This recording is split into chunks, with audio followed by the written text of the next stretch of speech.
Bienvenidos a Perceptalia, el espacio donde pensamos sin prisa, entendemos sin miedo y descubrimos que la filosofía de verdad está en todas partes.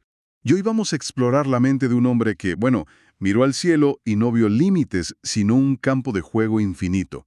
Un pensador tan brillante como controversial, Giordano Bruno. ¿Alguna vez, al ver las estrellas, no surge esa pregunta de si seremos una parte diminuta de algo inmenso?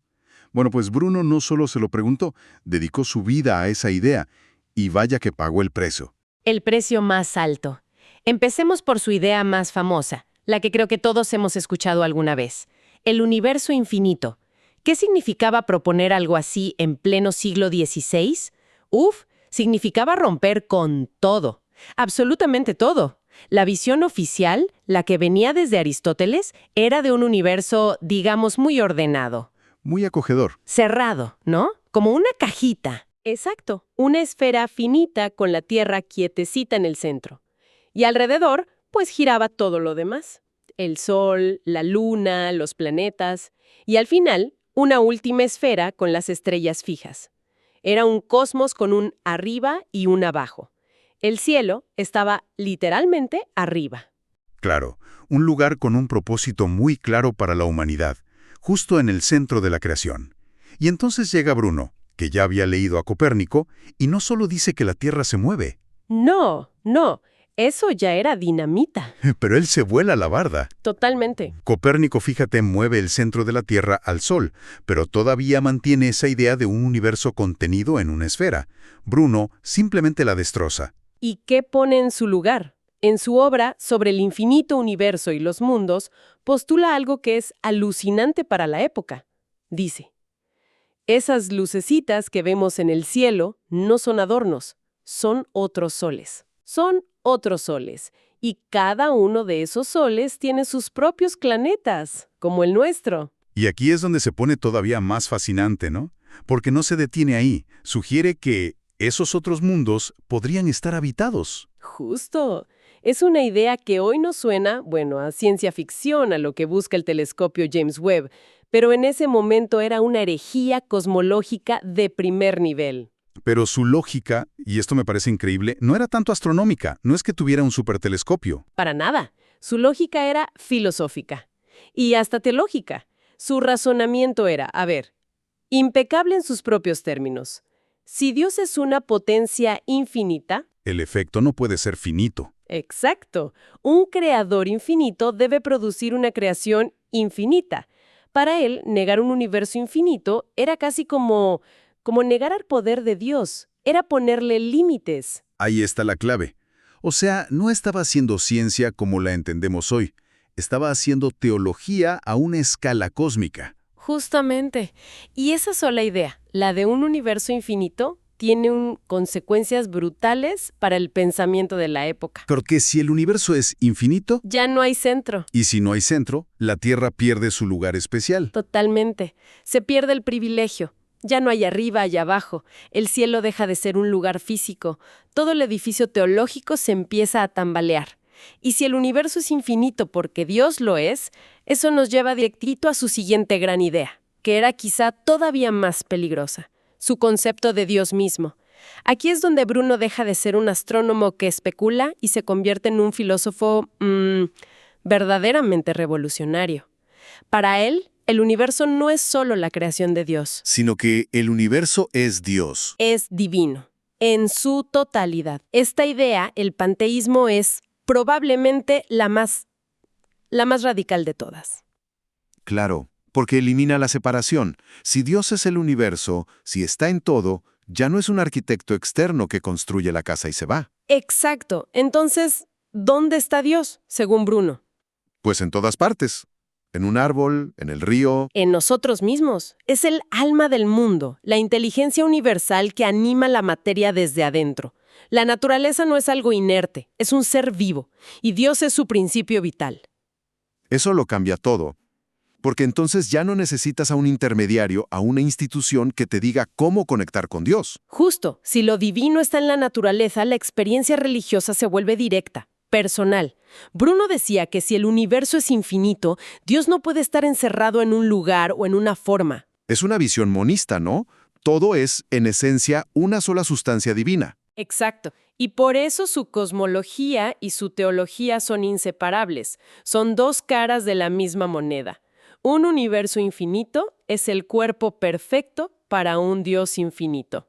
Y claro, para la Inquisición esto tenía que sonar, a la peor de las herejías. Absolutamente. Ok, a ver.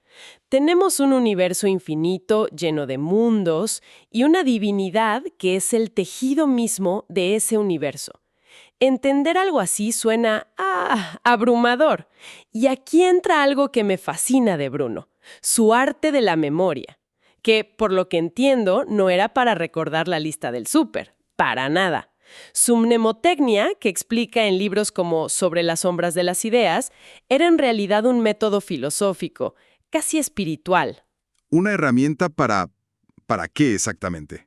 Para que la mente humana, que es finita, pudiera organizar todo el conocimiento del mundo de una manera que reflejara la armonía del cosmos. Era una forma de construir el universo dentro de tu propia mente. Suena muy complejo. ¿Cómo funcionaba? Vi que usaba como palacios mentales y ruedas con símbolos. Lo era. A ver, él partía de la idea de que no podemos ver las ideas puras de Dios directamente.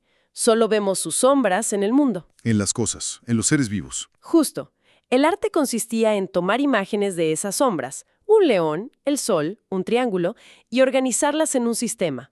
Los palacios mentales, los loci, le daban la estructura, y las ruedas giratorias permitían crear combinaciones, relaciones infinitas entre esas imágenes. O sea, no era para recordar datos, sino para descubrir conexiones, para simular cómo funciona la mente del universo, por así decirlo. Exactamente. Era un método para que la imaginación y el intelecto subieran, ascendieran desde la confusión del mundo hacia la unidad divina. Para Bruno, esto no era un simple ejercicio mental. Tenía una dimensión mágica. Sí, él creía que al ordenar la mente de esta forma, podías entrar en resonancia con las fuerzas del cosmos, que la mente bien ordenada podía hacerse universo infinito. Esto lo complica todavía más, porque ya no es solo filósofo, ahora también entra en el terreno de la magia, de las artes ocultas. Y esa ambigüedad sin duda fue otro clavo en su ataúd. Para la gente de su época, alguien que decía poder hacer eso estaba muy cerca de ser un hechicero. Y todo esto pues nos lleva al final, la historia que muchos conocen, la de la serie Cosmos. Es que lo quemaron por decir que la Tierra no era el centro del universo. Pero los documentos del juicio nos dicen otra cosa, ¿verdad? Una historia mucho, mucho más compleja. Y este es quizá el punto más importante. Si bien sus ideas sobre el cosmos estaban en la lista de acusaciones, no eran el cargo principal. Ni de lejos. Pensemos en Galileo, por ejemplo. Él dijo cosas muy parecidas y no lo condenaron a muerte. Exacto. El problema con Bruno era mucho más profundo. Entonces, ¿de qué lo acusó realmente la Inquisición en ese juicio que duró casi 8 años? Los cargos más pesados eran teológicos, pura teología. Lo acusaron de negar la Trinidad, de cuestionar que Cristo fuera Dios, de dudar de la virginidad de María. Dogmas centrales de la fe. Fundamentales. Y también, muy importante, de rechazar la transubstanciación. La idea de que el pan y el vino se convierten literalmente en el cuerpo y sangre de Cristo. A eso súmale la acusación de practicar magia y de creer en la reencarnación. Ahí está. O sea, el universo infinito era solo un punto más en una lista larguísima. El verdadero aha moment aquí es que no lo mataron por ser un científico adelantado, sino por ser un filósofo que construyó un sistema de pensamiento alternativo, completo. No fue un mártir de la ciencia, fue un mártir de la libertad de pensamiento, de la filosofía. Esa es la distinción clave. Totalmente. Porque la Iglesia, a regañadientes, podía eventualmente aceptar un nuevo mapa del cielo. Lo que no podía aceptar, de ninguna manera, era un nuevo mapa de Dios. Su panteísmo era una amenaza existencial para su poder. Y le dieron oportunidades para retractarse durante esos 8 años, pero no lo hizo. Se mantuvo firme. Hubo momentos en que parecía que iba a ceder, pero al final no renunció a lo esencial de su pensamiento. Y de ahí viene esa famosa frase que le dijo a sus jueces: «Tembláis más vosotros al anunciar esta sentencia que yo al recibirla». ¡Qué valor! Y fue quemado en la hoguera en el campo de Fiori, en Roma, en el año 1600.